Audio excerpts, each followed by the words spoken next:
What can happen with this Texans offense to save them? We're talking about Pep Hamilton right now, Cody. You obviously were off yesterday, but I just went in on Davis Mills, went in on the Texans' offensive game plan. Rex Burkhead even being the target on that 3rd-and-1 at the end of the game that led to the tip pass, which might have been intercepted anyway by Roquan Smith, even if the pass wasn't tipped. I was just disgusted by what we saw from an offensive game plan perspective. I've been really underwhelmed just in general by what we have seen from Pep Hamilton since he became this team's full-time offensive coordinator. Where are you at with Pep right now based on what we have seen through the first 3 games? Extremely disappointed with what Pep Hamilton's brought to the table. And anytime you're getting compared to and losing the comparison to a Tim Kelly run offense, you're not doing a very good job.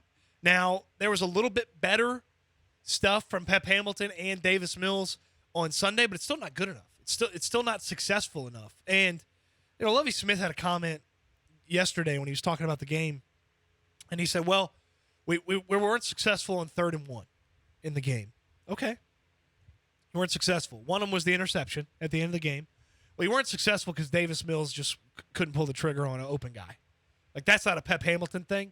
Maybe you drop a better play, do something different, whatever, but Davis Mills throws a ball that probably was intercepted regardless if it gets tipped or not. At the very least, Roquan Smith had that thing lined up. I mean, he was going to crush Rex Burkhead if, indeed, Burkhead did catch that football. So, Lovie Smith said on a couple of other ones, it was RPOs and Davis Mills made the wrong decision. How do you even get in that situation? How is it a run-pass option and Davis Mills is able to make the wrong decision on 3rd-and-1? They're really easy plays. You just have to get 1 yard. You have to get 1 yard. And one of those plays was a screen to Brandon Cooks on 3rd-and-1. Like, how is that even an option? Why is that play called so that Davis Mills has the option to make the mistake? Why is a guy who over the first 2 weeks has not been a successful quarterback, has potentially cost you victories because of his poor quarterback play, why are you giving him so many options at the line of scrimmage when he's not making the right decision with the football? What makes you think he'd make the right decision on which play to run before the play? Like the screen play to Brandon Cooks on 3rd-and-1, that they could have been a horrible situation if Lovie Smith hadn't saved their tails with a fake punt call. But 3rd-and-1, the 3rd-and-1 play deep in or on the goal line where it was just telegraphed to high heaven that they were running the football. There's a lack of imagination. There's a lack of creativity. And I don't give a crap if the offensive linemen start out on the numbers and then move back in so that you can run the football. Like, it's not creative. It's not inventive. That's a Bears team, okay? It's a Bears team that has a quarterback that literally cannot throw the football. No. And they were somehow able to gimmick together a bunch of offense for that Bears team on Sunday. Some of it through the air, most of it on the ground. Yeah, the Texans really bad at defending the run. You know who else is bad at defending the run? The Bears. And the Texans didn't even rush for 100 yards against them. And it was all very generic, basic, safe, and creative in the wrong opportunities, wrong moments. Like I can't understand why Pep Hamilton has had the guy that played at the end of last year and Davis Mills just disappear on him. Maybe it's all Mills. Maybe, and you can make an argument for 2 weeks, if Davis Mills just hits 3 or 4 more throws in each of those games, the offense is fine. And maybe it is just simply it's all Davis Mills. But Pep Hamilton's damn sure not helping the situation. Pep Hamilton is not taking deep shots. He's not making defenders back off. Those short throws, all the short throws are well scouted and well defended at this point. When the Texans are going to throw short, people know it. And they're well defended. You're not getting any bonus yards. You're not having guys break a bunch of tackles if you throw the ball short anymore for the Texans because they know that's what they want to do. They know they want to hit the checkdowns. All I know is Davis Mills was better last year with Tim Kelly calling the plays. And I didn't think Tim Kelly was a good offensive coordinator. He's been better than what we have seen so far from Pep Hamilton. Davis Mills has gotten worse, which is hard to believe because typically quarterbacks go from rookie year to year 2. They make a significant jump. We're seeing it right now with Trevor Lawrence. That's what happens. And Davis Mills, who finished the year playing well down the stretch, well to a point we all agreed on this show and throughout our station, hey, give him the year to find out what he is. He's playing worse. So, yeah, maybe it is just Davis Mills is bad, but maybe Pep Hamilton is not qualified to be an OC. He wasn't good in Indy. He got fired. He was in the XFL before the Texans brought him back to their coaching staff with David Culley a year ago. Maybe he's just not the guy.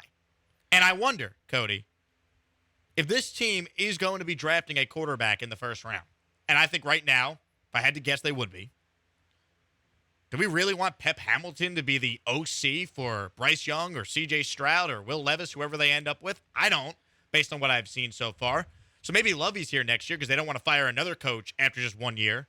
But I don't know if Pep Hamilton's here as the OC next year. If they have the first pick in the draft or a top 5 pick and they're going to take one of these young quarterbacks to try and restart their franchise with. It just feels like whatever Davis Mills was doing well last year, he's not doing it this year. And we talked about how 2022 is about Davis Mills. 2022 is about Pep Hamilton, too.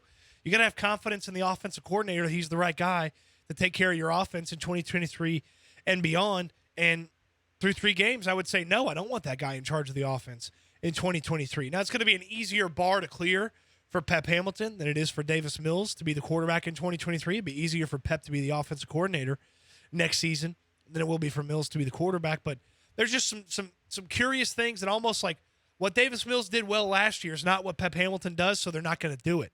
And I saw Pro Football Focus put this out. You know who the worst quarterback in the entire league is when it comes to big-time throws? I'm going to guess it's Davis Mills. Well, it's technically not Davis Mills because he has a 0% rate on big-time throws. He's not taking any big-time throws, according to Pro Football Focus. 0% in the minimum of 50 dropbacks. Him and Justin Fields have the same big-time throw rate, which is 0%. And it feels like right now the 2 worst quarterbacks in the NFL this year have been Justin Fields and Davis Mills. Yep. It's not surprising. You know who has some of the biggest big-time throw rates? How about Jalen Hurts? How about Josh Allen? How about Lamar Jackson? You got to take shots in the NFL. The NFL is built for downfield passing. That's what the National Football League is built for. The rules dictate that you should be throwing the ball down the field.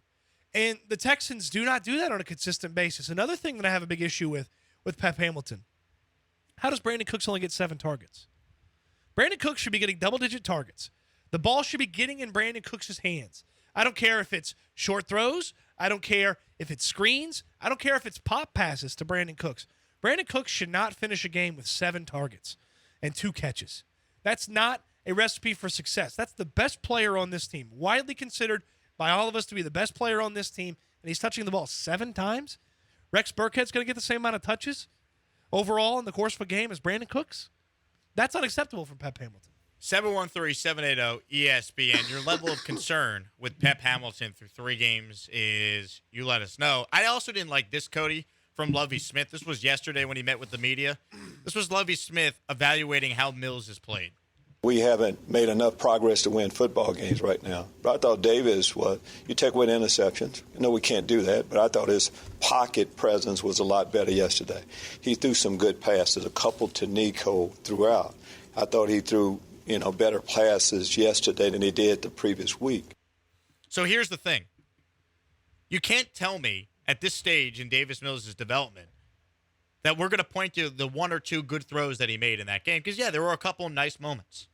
We're past that stage. Can you put together a complete game? Or can you play well in the fourth quarter? Because that's really where you make your money if you're going to be a quote-unquote franchise quarterback. And they've been outscored 30-0 in the fourth quarter. I really don't care what you do quarters 1 through 3. Most NFL games come down to the fourth quarter. Can you execute in the fourth quarter? And they've been abysmal there. So I don't really want to hear from Lovie Smith, well, his pocket presence was better, and outside the interceptions, he played well. The interceptions lost you the game. The interception in the end zone cost you a chance at taking the lead then in 7 points, let's say. And the interception at the end targeting Rex Burkhead directly led to the Bears field goal with no time left. So we're at a stage now where I don't want to hear Davis Mills did a couple things here or there that's good. He needs to put together really good overall games. Otherwise, he's not the quarterback next year. That's the conversation for last year.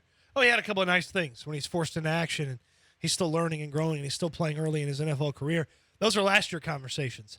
He needs to be having this year conversations, which is along the lines of what you talked about.